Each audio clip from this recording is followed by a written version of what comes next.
Oh, hello, and congratulations! You have just learned how to play Magic the Gathering. You know when and how to play lands, to tap them for mana, and cast spells with the mana you have generated. The different types of spells are no mystery to you any longer. You have learned how to attack and block with your creatures, the order of a turn, and even have some idea of when to play an instant. You are officially a Magic the Gathering player. So what's next? Many new Magic the Gathering players ask the question, what is some advice I should follow in order to play the game more effectively? Well, here at Tolarian Community College, we are more than happy to guide you through some concepts that can really improve how you play the game. By now you know how a turn unfolds from the untap step to the end step, but there is an important part of a turn that is all too easy to overlook. Your second main phase. The main phase is where you are able to play lands, cast the majority of your spells, and activate your Planeswalker's abilities, among many other things. Your first main phase is before combat, and it is tempting to cram as much into it as possible. However, this is not always the best course of action. Oftentimes, it is best to attack before you start tapping your mana and casting a bunch of spells. Having mana open when going into combat gives you the option to play any instant speed removal or combat effects at the most opportune time, as well as denying your opponent knowledge of what tricks you may or may not have up your sleeve. Should they block your 1/1 Llanowar Elite with their 1/2 Aphedo Alchemist when you clearly have mana open to cast something like Giant Growth? Chances are your opponent will have to give their decision a lot more thought. Likewise, when an opponent has mana open, waiting to react to what they do puts you in a much stronger position. If they decide to target your Llanowar Elite with an unsummon, then it is better to have waited to play anything until your second main phase, as you now have a more complete knowledge of what is happening in the game, as well as mana available to do something about it. Now, with your creature bounced back to hand, you are free to play a card like Wrath of God in your second main phase, wiping out your opponent's board with only negligible harm to yourself. Knowledge is power, and the less knowledge your opponent has, the more powerful you are. Waiting until your second main phase to cast the majority of your spells puts you in a more knowledgeable position when you go to make your plays.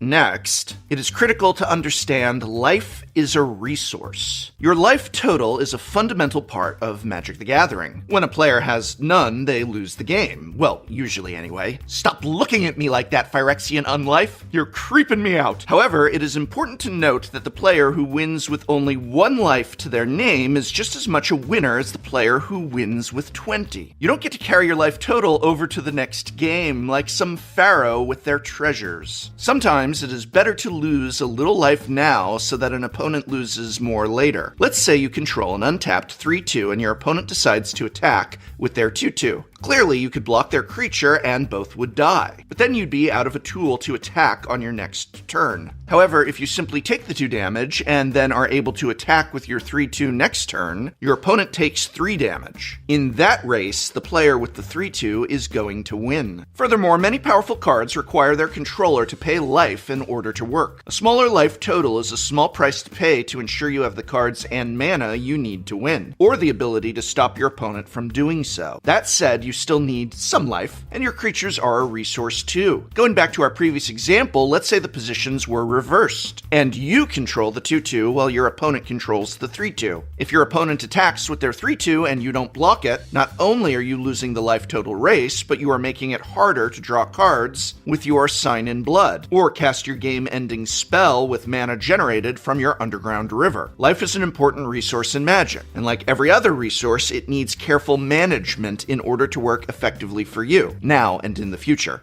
So now you have a better understanding of how to make 2 of Magic's main mechanics work for you.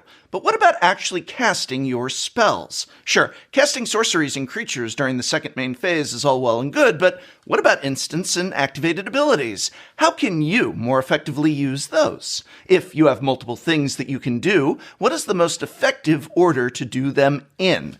Our next few pieces of advice will help you with just these issues. Priority. Let's talk a little about priority. Understanding how priority works is the biggest difference between informed and uninformed Magic players. It isn't always the easiest thing to understand at first, but I think you'll find it intuitive once we get going. When a player has priority, they are allowed to activate abilities and cast spells. The active player, in other words, the player whose turn it is, has priority when they begin a new phase or step, and may hold priority even after casting a spell or activating an ability. This is why when a player plays a planeswalker such as Tezzeret, Agent of Bolas, they are able to activate a loyalty ability before their opponent can cast a lightning bolt on it. After the active player has finished doing all the things they intend to do, priority is passed. Then your opponent has a chance to respond. After they do all they intend, priority is passed again, and you may respond to their responses. Only after both players have finished playing spells,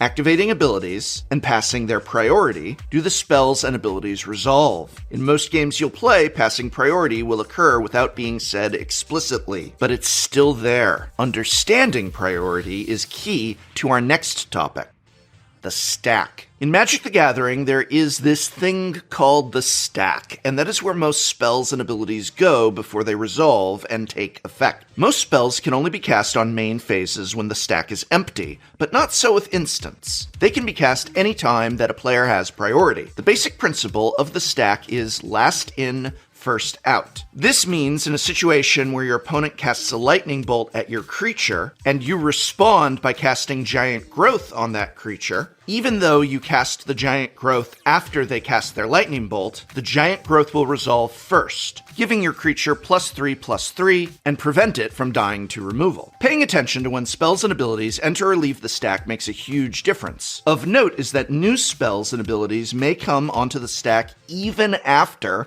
another resolves, but before the first one does. For example, your opponent casts Lightning Bolt targeting your Jhoira, Weatherlight Captain. In response, you cast Counterspell targeting the Lightning Bolt and passing priority. Dismayed but determined, your opponent casts Red Elemental Blast, targeting your counter spell. Your counter has been countered, but that lightning bolt has not yet resolved. Your opponent once again passes priority, so what can you do? Cast Mizzium Skin on Jhoira, that's what. Mizzium Skin will resolve before lightning bolt, giving Jhoira hexproof and making her an illegal target. Understanding how the stack plays out will help you understand when to play your instance and activate your abilities more effectively.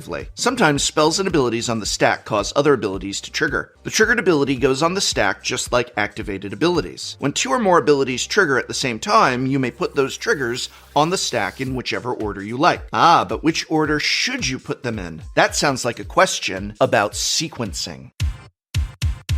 Sequencing. The order in which you play cards, activate abilities, and resolve your spells and abilities is called sequencing. The sequence in which these things play out can dramatically alter the flow of a game. Even something as simple as when and how you play your lands can make a huge difference. Many players play their lands at the beginning of their first main phase, but this isn't always ideal. If a player has a creature with landfall in hand, like, say, Rampaging Baloths or Lotus Cobra, it's often better to cast it before playing your land for turn. Doubly so if the land you play can be sacrificed to find and put another land into play. When it comes to triggered abilities, the same principle applies. If an ability cares about creatures entering the battlefield, such as with Warstrom Surge, and an ability that creates a creature token triggers at the same time, it may be beneficial to put those abilities on the stack in such a way that the creature token resolves first, causing the other ability to trigger again before the first trigger resolves. The order in which things are done in a game of Magic the Gathering matters, and that's something experienced players use to their advantage. Proper sequencing comes with practice, so be sure to keep it in mind whenever you have the ability to do multiple things in quick succession.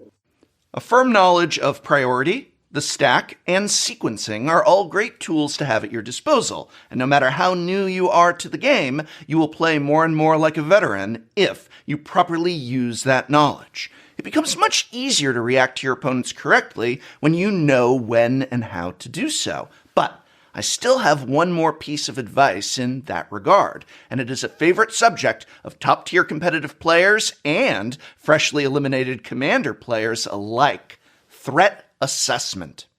Threat assessment. Knowing not just when, but how to react to what your opponent is doing is the key to victory, and that requires good threat assessment. Many things can happen in a game of Magic, and not all threats are created equal. A 1/1 soldier is far less threatening than a 6/6 demon with flying and trample. Not all threats are so easy to evaluate, however. Maybe it's the enchantment that keeps drawing your opponent cards, or the artifact that generates enormous amounts of mana. Sometimes it's just a small, unblockable creature with Infect that keeps getting loaded up with equipment. Threats come in all shapes and sizes, and assessing them is like going down a triage list. The spell or permanent that will kill you fastest is usually the one you want to deal with most urgently, and dealing with engines that keep generating mana and card draw for your opponent may be what's doing it. Sure, Shivan Dragon is a threatening-looking creature, but even Stormcrow can block it. That Necropotence that keeps your opponent's hand full, though, that may be the thing you really need to take care of. If you are ever unsure about what a card does, remember, reading the card explains the card. A solid understanding of a card's purpose is key to good threat assessment. Threats and their severity change from game to game, turn to turn, and phase to phase. So paying attention to the harm they can cause is critical to staying alive, let alone winning a game of Magic. In summation, the best advice for new players to the game who have already learned how to play would be to understand the importance of using the second main phase, that life is a resource and you only lose if you go to 0, the way priority, the stack, and sequencing work, and finally, and very importantly, assessing threats properly. This, of course, was a very basic introduction. If you'd like advanced lessons on many of these ideas and more, be sure to check out my Tolarian Tutor series, where I cover individual concepts of Magic the Gathering gameplay and strategy in depth, links to which are available in this video's description. And I hope very much this video, as with all of my videos, has been of some help to you. And if it has, why not hit that subscribe button and ring the bell, or browse the back catalog of video lessons that I have built up over the years. Hit that like button, leave a comment, and most importantly, share with a friend.